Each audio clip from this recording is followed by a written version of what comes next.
నమస్తే, welcome to our channel. నేను భానుశ్రీ.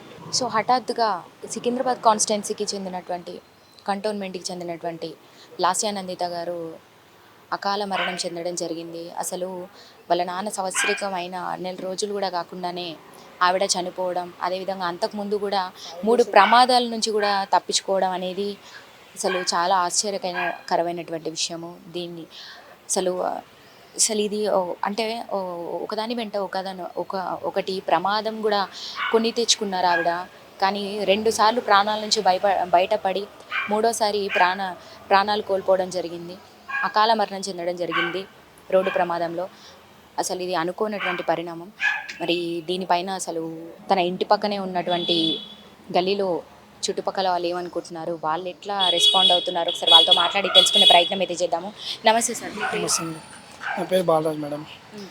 అసలు ఏం చెప్తారు లాస్యానందిత గారి కుటుంబం గురించి, ముఖ్యంగా సాయన్న వాళ్ళ నాన్నగారి గురించి ఏం చెప్తారు?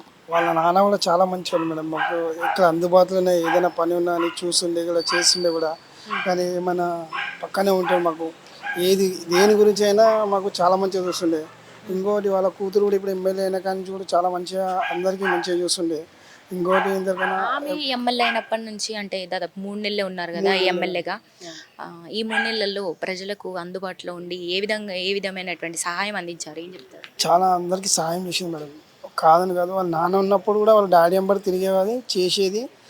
వాళ్ళ డాడీతో కొద్దిగా నేర్చుకొని అందరితో ఇప్పుడు ప్రజల్లో ఉండి వాళ్ళ అథారిటీగా వాళ్ళ నాన్న చనిపోయాక ఆమె ఎమ్మెల్యే అయినాక అందరినీ చూస్తుండే కూడా.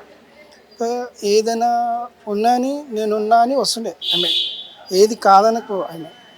కానీ ఇప్పుడు మొన్న వాళ్ళ నాన్న సంవత్సరం మాసం చేసిన 4 days కూడా కాలేదు మేడం. ఇప్పుడు ఈమె చనిపోయి మాకు ఒక తీరని లోటు. ఇది మాకు చాలా బాధాకరం అనిపిస్తుంది మాకు. అసలు మేము అనుకోలేము కూడా. మార్నింగ్ ఫోన్ మేము చూస్తే మా ఆఫీస్ పక్కకు వచ్చి చూస్తే మేమే షాక్లో అయిపోయాం మేడం యాక్చువల్లీ. అంటే దాదాపు 3 నెలల క్రితం కూడా ఆమె లిఫ్ట్లో ఇరుక్కుపోవడం అనేది ఇక్కడైనా లిఫ్ట్లో ఇరుక్కుపోవడం ఈ హాస్పిటల్లో 3 నెలల క్రితం లిఫ్ట్లో ఇరుక్కుపోవడం. దాని తర్వాత మళ్ళీ ఒక మీటింగ్ నుంచి వస్తుంటే కూడా అంటే అప్పుడు కూడా కారు రోడ్డు ప్రమాదం జరగడం. అంటే దాదాపు 2 సార్లు కూడా తప్పించుకోవడం జరిగింది ఆమె. మూడోసారి అసలు తప్పించుకోలేకపోయారు ఆమె. అసలు ఎట్లా చూడొచ్చు అంటే అంటే ఆమెను మరణం వెంటాడుతుందని అనుకోవచ్చా, వెంటాడిందని అనుకోవచ్చా, హెచ్చరించినట్టుగా జాగ్రత్తగా ఉండమని చెప్పినట్టే అనుకోవచ్చా? జాగ్రత్త అని అనుకుంటాం మేము అసలు ఇది అనుకోలేము ఇట్లా. ఇది మూడోసారి మేము బయట పడి ఇట్లా అయిపోయినందుకు కూడా మాకు ఇది అయిపోతుంది చాలా. మేము అనుకోలేము ఇట్లా అవుతుందని. ఆమె రోడ్డు మీద ఇట్లా యాక్సిడెంట్ అయ్యి ఇట్లా చనిపోతుందని మేము అనుకోలేము మేడం. అసలు మేము ఒక కోలుకోలేకపోతున్నాం మేడం. చిన్న వయసులో ఇట్లా యాక్సిడెంట్ ఇట్లా అయిపోయింది, కోలుకోలేకపోతున్నాం అసలు మేము కూడా. ఇప్పుడు ఏదో ఆమె అసలు చనిపోయిందా లేదా అనిపిస్తుంది మాకైతే. నిన్న కూడా మేము చూసి చాలా బాధ అనిపించింది మేడం. ఏదో నాకు ఒక 2 కూతురు ఉన్నారు. ఒక కూతురు ఇట్లనే యాక్సిడెంట్లో చనిపోయింది, మా కూతురు కూడా. అయితే ఈమెను చూస్తే నాకు ఒక బాధ చాలా అనిపిస్తుంది. అట్లా ఉంది మేడం.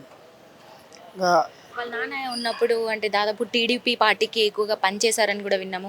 అంటే ఎట్లా చేసేవాళ్ళు, వాళ్ళ ప్రజల పట్ల ఎట్లా ఉండేవాళ్ళు? వాళ్ళ నాన్న టీడీపీలో పనిచేసేటప్పుడు కూడా చాలామంది చూస్తుండే, అందరికీ మంచిగా ప్రజలో ఉండే ఆయన. ప్రజలో ఉండే ఒక మంత్రి కూడా పనిచేసేవాళ్ళు నాన్న కూడా. అది అందరితో కలిసిమెలిసి ఉండేవాళ్ళు. నేనున్నా, ఎవరిని పోయి అడిగితే నేనున్నా అని వచ్చి మాట్లాడేవాళ్ళు, చేసేవాళ్ళు, చూసేవాళ్ళు అందరితో. కానీ ఒక్క అబ్బాయి ఇంటికి వచ్చి ఏదైనా చెప్తే కూడా చేసేవాళ్ళు పని అయినా. అంతవరకు మేము చూసాం మేము. అంటే ప్రజలకు ఏం కావాలో అంటే ఇప్పుడు వాళ్ళు ఇంటి దగ్గరికి వెళ్ళి మాకు ఇది కావాలి, ఈ సహాయం కావాలని ఇంటికి వెళ్ళిన వాళ్ళకి తిరిగి పంపించకుండా సహాయం చేసి పంపించేవాళ్ళు మేడం. ఏ చిన్న పిల్లలు వెళ్ళినా పక్కకి వెళ్ళినా సార్ నాకు ఇట్లా సార్ అట్లా సార్ అంటే కూడా ఆయన చేతనైన కాడికి కంపల్సరీ చేసేవాళ్ళు సహాయం చేయని గుణం లేదన్నది అందరికీ సహాయం చేసేవాళ్ళు. అదే బాటలు ఇప్పుడు 3 నెలలైంది వాళ్ళ పాప గెలిచి, వాళ్ళ పాప కూడా వాళ్ళ నాన్న లాగానే చేసేది. ఆ 3 నెలల్లో ఏం చేసింది ఏం లేదు భగవంతుడు తెలుసు. కానీ మేమైతే మాకు తెలుసు, మేము అందుబాటులో దగ్గరలో ఉంటాం. ఆమె బయటికి వెళ్ళినప్పుడు ఎక్కడైనా వెళ్ళినప్పుడు అందరినీ చూసుకుంటా మంచిగా పలకరించేది, మాట్లాడిచ్చేది. అదే మేము ఇప్పుడు ఆ విధంలో ఇది చూసి మాకైతే కోలుకోలేకపోతే మా బాధ చూసి. ఇప్పుడు సంవత్సరం తిరగకుండానే అంటే సంవత్సరంలో ఇదే నెలలో ఫిబ్రవరిలో వాళ్ళ నాన్నగారు చనిపోవడం జరిగింది. సో మొన్న సంవత్సరికం కూడా చేశారు. అదే ఫిబ్రవరిలో అంటే సంవత్సరం లోపే ఇద్దరు చనిపోవడం అనేది అసలు ఎట్లా చూడొచ్చు అంటారు? ఇది అసలు నిజంగానే వాళ్ళ అభిమానులు కావచ్చు, వాళ్ళ పార్టీ నాయకులు కావచ్చు, వాళ్ళని మంచి కోరే వాళ్ళకి జీర్ణించుకోలేనటువంటి సంఘటన ఇది విషయం. ఏం చెప్తారు? అదైతే మేడం ఇప్పుడు అంటే దాని గురించి ఇంత ఇప్పుడు దాని గురించి అంత ఐడియా లేదు మేడం మనకు. అంటే సంవత్సరంలోనే ఇద్దరు చనిపోవడం అనేది అసలు మనం ఎట్లా చూడొచ్చు అసలు ఇది? చాలా బాధాకరం మేడం. హఠాత్ అంటే ఇప్పుడు డాడీ అయితే హార్ట్ అటాక్ వచ్చి చనిపోయింది అన్నారు, ఈమె అయితే రోడ్డు ప్రమాదం ఇలా ఇది అయిపోయింది. కానీ ఇది చాలా బాధాకరం మేడం, నాకు చాలా బాధాకరం నాకైతే. అసలు ఇప్పుడు మేము కూడా ఇంటి పక్కకు ఉంటాం కానీ మేము లోటుగానే భావించవచ్చా? తీరని లోటుగానే కానీ చాలా బాధ అనిపిస్తుంది మాకు చూసుకుంటే. ఇప్పుడు అదేవిధంగా అంటే ఇది డ్రైవర్ నిర్లక్ష్యం అంటారా? అంటే కారు నడుపుతున్నప్పుడు కూడా కొంత మత్తులో నడపడం జరిగిందని కూడా చెప్పారు. అంటే తాగి నడిపారా? అంటే ఒక ఎమ్మెల్యే ఉన్నటువంటి కారులో కూడా ఎమ్మెల్యే గారు కూర్చున్నారు. అంటే అది అసలు తాగిన మత్తులో నడిపారా లేదంటే ఏదో కొంచెం నిద్ర మత్తులో నడిపారని కొన్ని వార్తలు వస్తున్నాయి. ఈ డ్రైవర్ నిర్లక్ష్యం వల్లే ఇప్పుడు ఆవిడ చనిపోయారంటారా? ఏం చెప్తారు? అదైతే మనకు తెలియదు మేడం. అంటే ఇప్పుడు నడిపే వాళ్ళ చేతిలోనే ఉంటుంది కదా. ఇప్పుడు తన మీద వాళ్ళు కేసు కూడా పెట్టడం జరిగింది. మరి నిజంగానే తన్ని జైలు పంపించాలంటారా? మేడం అదైతే అంతవరకు అయితే మనకు తెలియదు మేడం, అంతవరకు అయితే తెలియదు. అది ఎట్లా నడిపించారు ఎట్లా లేదో మనం మేమైతే చూడాలి. ఇప్పుడు రోడ్డు ప్రమాదంలోనే కదా చనిపోయింది తన డ్రైవరు నిద్ర మబ్బులో నడిపారని కూడా చెప్తున్నారు, రిపోర్ట్స్ కూడా వచ్చాయి. మరి ఇది ఏం చెప్తారు? అది మార్నింగ్ అంటే నిద్ర మధ్యలో ఉండొచ్చు మేడం, ఎందుకంటే ఎర్లీ మార్నింగ్ 5:30 జరిగింది. ఇప్పుడు చనిపోతే ఏ తల్లికైనా ఏ అక్కకైనా ఏ చెల్లెకైనా బాధాకరం ఎట్లయినా ఉంటుంది మేడం. మనం మధ్యలో ఉండి అటాక్గా వెళ్ళిపోయిందంటే ఎవరికైనా బాధనే ఉంటుంది కదా మేడం, కాదని కదా మేడం. ఇప్పుడు డ్రైవర్ ఏ మత్తులో ఉన్నాడో ఏ మత్తు లేదో మనం చూడలేము కదా మేడం. వాళ్ళు కేసు పెట్టి కరెక్టే, కానీ ఇది ఇప్పుడు ఆయన డ్రైవర్ వల్ల అయితే మాత్రం ఆయన జైలుకి పంపించాలంటారా? ఏం చెప్తారు? నేనైతే ఏం చెప్పాను చెప్పాలి. ఇప్పుడు వాళ్ళ అక్క చెల్లెలు వాళ్ళ గురించి తెలుసు, కానీ అది ఎట్లా నడిపించా ఎట్లా లేదైతే దాని గురించి అయితే మనం చెప్పలేము.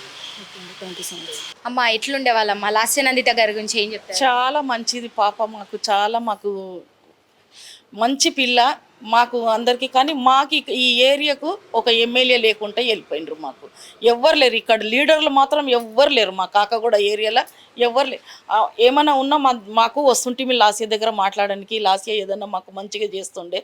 ఈసారి మాకు ఈ 4 నెలల లోపలనే ఇలా అయిపోయిందని మేము ఎప్పుడు ఊహించలేదు, ఇట్లా అయిపోయింది అనేసి. కానీ ఆ దేవునికి ఎందుకు కరుణ లేదో ఏమో ఆ పిల్లకి అట్లా అయిపోయింది. మాకు చాలా బాధ ఉన్నది. నిన్న కూడా మేము పొద్దున్న నుంచి ఇక్కడనే మొత్తం దాకా ఇన్నే ఉండినాం. మేము లాస్ట్కు రేవంత్ రెడ్డి వచ్చేదాకా కూడా ఇక్కడనే నిలబడ్డాం. మేము అందరు వచ్చిండ్రు కానీ జరసేపు ఉండిండ్రు వెళ్ళిపోయినరు, కానీ వాళ్ళ బాధలు పంచుకున్నట్టు ఎవ్వరు లేరు. కానీ వాళ్ళ ఫ్యామిలీలో మాత్రం వాళ్ళ చెల్లె ఉన్నది, వాళ్ళ చెల్లెని మాత్రము చేస్తే బాగుంటుందని మా కోరిక.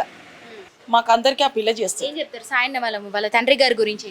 సాయన్న చాలా మంచోడు, సాయన్న చాలా మంచి ఆయన. అమ్మో మాకు ఇక్కడ బోరింగ్ వేసిండు, ఏదన్నా మాకు చిన్న పనులు ఏదన్నా ఉన్నా కానీ కూడా మేము వెళ్ళినా మమ్మల్ని బాగా ఆదరిస్తుండే, మంచిగా మాట్లాడుతుండే.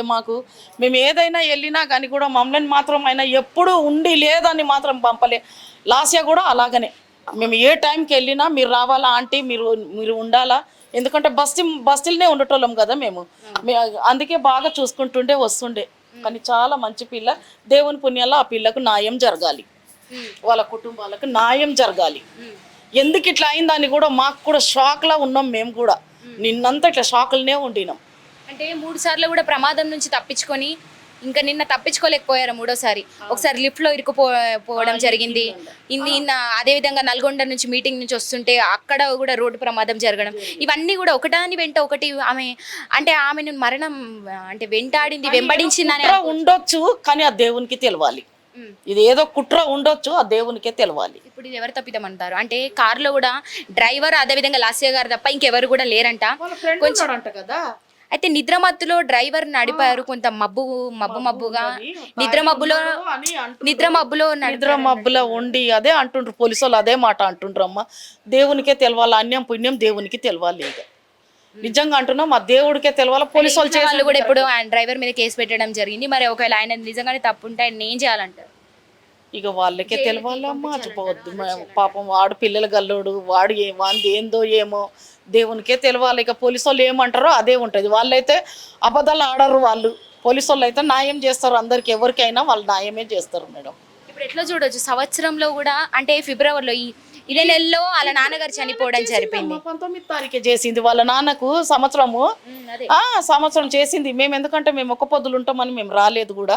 మా కొడుకు వచ్చిండు, దండేసిపోయిండు, మా కొడుకు మంచిగా ఉండిండు. ఇక మేమే ఎందుకంటే మేము తినొద్దు చెయ్యొద్దు అని మేము రాలే, లేకపోతే మేమంతా మేము నిలబడుతుంటాం.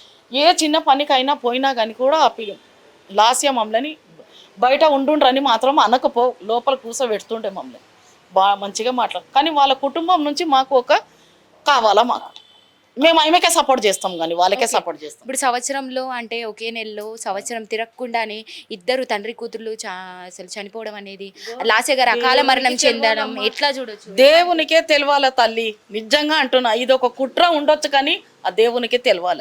పోలీసు వాళ్ళు మాత్రం చేస్తుండ్రు, వాళ్ళ పనులు వాళ్ళు చేయండి, చేసి న్యాయం చేస్తారు. వాళ్ళ కుటుంబానికి మాత్రం న్యాయం చేస్తారు. సో మళ్ళీ ఇప్పుడు మీ కోరిక మేరకు అంటే వాళ్ళ కుటుంబం నుంచే వాళ్ళ సోదరిని కూడా ఎంచుకోవాలంటారు. వాళ్ళకు ఉండాల, వాళ్ళే ఉండాల, ఆ కుటుంబం నుంచి వాళ్ళే ఉండాలి. మాకు అదే కోరిక అమ్మ. ఇలా అవుతుందని ఎప్పుడు అసలు ఎక్స్పెక్ట్ చేయలేదు మేడము. అసలు ఎర్లీ మార్నింగ్ ఇంత షాక్ గురయింది. ఎందుకు ఇట్లా మేడం ఇట్లా ఎందుకు అయిపోయింది అనేసి మేము షాక్ అయ్యాము. జస్ట్ ఏంటి మేడం కోరికకు మేము ఏమనుకుంటున్నామంటే, మేడం తరపు నుంచి వేరే వాళ్ళు ఎవరైనా వాళ్ళ ఇంటి తరపు సభ్యత్వంలో ఎవరైతే ఉన్నారో వాళ్ళు ఉండాలని కోరుకుంటున్నాం మేడం. మాకు ఆ అమ్మాయికి ఎంత అన్యాయంగా జరిగిందో, కానీ ఎవరైతే చేసినారో ఆ కుట్రతో ఆ బాధ మేము భరించలేకపోతున్నాము. ఆ అమ్మాయి ఒక స్థాయికి ఒక పేరుని తెచ్చింది, మాకు ఒక లీడర్గా, మాకు ఒక పేరుగా. మాకు ఇక్కడ ఎవ్వరు లేకుండే ఆమె ఒక పేరు తెచ్చి వాళ్ళ ఫాదర్కి కూడా ఒక పేరు తెచ్చాడు. అందరికీ సేవ చేసింది, అందరికీ మేలు చేసింది. మాకు ఒక కృతజ్ఞతలు మాకు కావాలి, బ్లెస్సింగ్ అనేది మాకు ఉండాలి. మాకు ఎందుకంటే మాకు ఇక్కడ ఎవరు లేరు, ఈ ఏరియాలో మాకు ఎవరు పట్టించుకున్న వాళ్ళు ఎవరు లేరు. ప్లస్ మాకు ఉండాలని మేము కోరుకుంటున్నాం మేడం.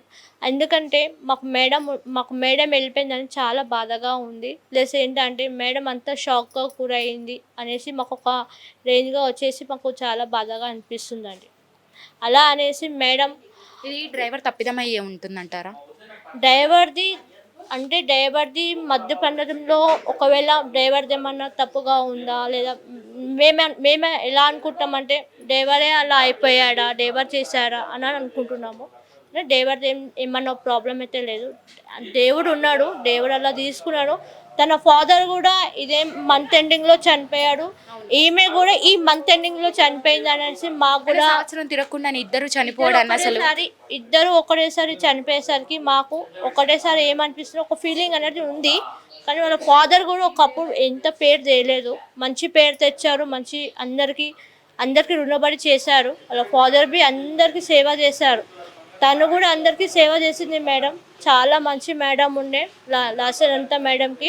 ఆ మేడం ద్వారా ఇంకా ఎవరన్నా మంచి వాళ్ళు మాకు ముంగటికి వస్తే, కుటుంబ సమస్యలు ఎవరైతే ఉన్నారో వాళ్ళు కూడా మా ముంగటికి రావాలని కోరుకుంటున్నాము. ప్రస్తుతం మనము ఇంట్లోకి వెళ్ళి కూడా చూసాము, లాస్య నందిత గారి ఇంట్లోకి కుటుంబ సభ్యులు ఎవ్వరు కూడా మాట్లాడడానికి సహకరించడం లేదు. ఎందుకంటే వాళ్ళు అసలు వాళ్ళ అమ్మాయి అకాల మరణం చెందడాన్ని జీర్ణించుకోలేనటువంటి పరిస్థితిలో ఉన్నారు ప్రస్తుతం. అంటే మొత్తానికి డిప్రెస్డ్లోకి కూడా లోనైనట్టుగా కూడా చెప్తున్నారు. అసలు వాళ్ళు మాట్లాడే సిచ్యువేషన్లో కూడా లేరు. నీళ్ళు, తిండి, నిద్రాహారాలు మారేసి కూడా అసలు ఇది ఎలా జరిగింది అని ఒక ఆశ్చర్యానికి గురై అదే ఆలోచిస్తూ కూడా మొత్తం డిప్రెస్డ్గా ఉన్నారని చెప్పుకోవచ్చు. మనం గల్లీ వాళ్ళతో కూడా మాట్లాడాము. అసలు సాయన్న అంటే ఒక ఎంతో పేరు తెచ్చుకున్నటువంటి పర్సన్. అదేవిధంగా వాళ్ళ అమ్మాయి అనుకోకుండా వాళ్ళ నాన్న గుండెపోటుతో చనిపోవడంతో వాళ్ళ అమ్మాయికి టికెట్ ఇవ్వడం జరిగింది. ఆమె కూడా ఉన్న 3 నెలల ఎమ్మెల్యే పదవిలో కూడా చాలా మంచి చేసింది గల్లీ వాళ్ళకు. ఏది అమ్మ నాకు సాయం ఉందని ఇంటి వద్దకు వస్తే బయట కూడా కూర్చోబెట్టకుండా ఇంట్లో లోపలికి తీసుకెళ్ళి కూడా చాలా మంచిగానే చూసేవారు. అసలు ఏ సాయం అడిగినా కూడా ముందుండేవాళ్ళు. సాయన్న గారి కుటుంబం, అదేవిధంగా లాస్య నందిత గారు కూడా సాయన్న అడుగుజాడల్లో నడిచినటువంటి అమ్మాయి అసలు అని కూడా చెప్తున్నారు. గల్లీ వాళ్ళు కూడా ఎవ్వరు కూడా జీర్ణించుకోలేనటువంటి పరిస్థితి ఈరోజు. ఇది అకాల మరణం చెందడం అనేది కూడా, ఎందుకంటే దాదాపు 3 సార్లు కూడా ఆవిడ రోడ్డు ప్రమాదం నుంచి ఒకసారి, అదేవిధంగా ఒకసారి హాస్పిటల్ లిఫ్ట్లో ఇరుక్కుపోవడము, చాలాసేపు కూడా అక్కడే అంటే ఊపిరి కాసేపటి వరకు కూడా అందులోనే లిఫ్ట్లో ఇరుక్కుపోయి కోల్పోయినటువంటి పరిస్థితి కూడా చూసాము. మొత్తానికి 3వసారి ఆమె మరణం నుంచి తప్పించుకోలేకపోయారు. ఆమెని మరణం వెంబడించిందనే చెప్పుకోవచ్చు. ఇంకా ఆవిడ హఠాత్తుగా రోడ్డు ప్రమాదంలో కూడా అకాల మరణం చెందడం అనేది వాళ్ళ ఇంట్లో అసలు విషాదం నింపిందని చెప్పుకోవచ్చు. మొత్తానికైతే వాళ్ళ కుటుంబ సభ్యులు కూడా దీనికి అంతటికి కారణం కూడా నిద్ర మత్తులో నడిపినటువంటి కారు డ్రైవరే కారణమని కూడా వాళ్ళు భావిస్తున్నారు. కేసు కూడా పెట్టడం జరిగింది. సో పోలీసులు కూడా ప్రస్తుతం విచారణ చేపడుతున్నారు.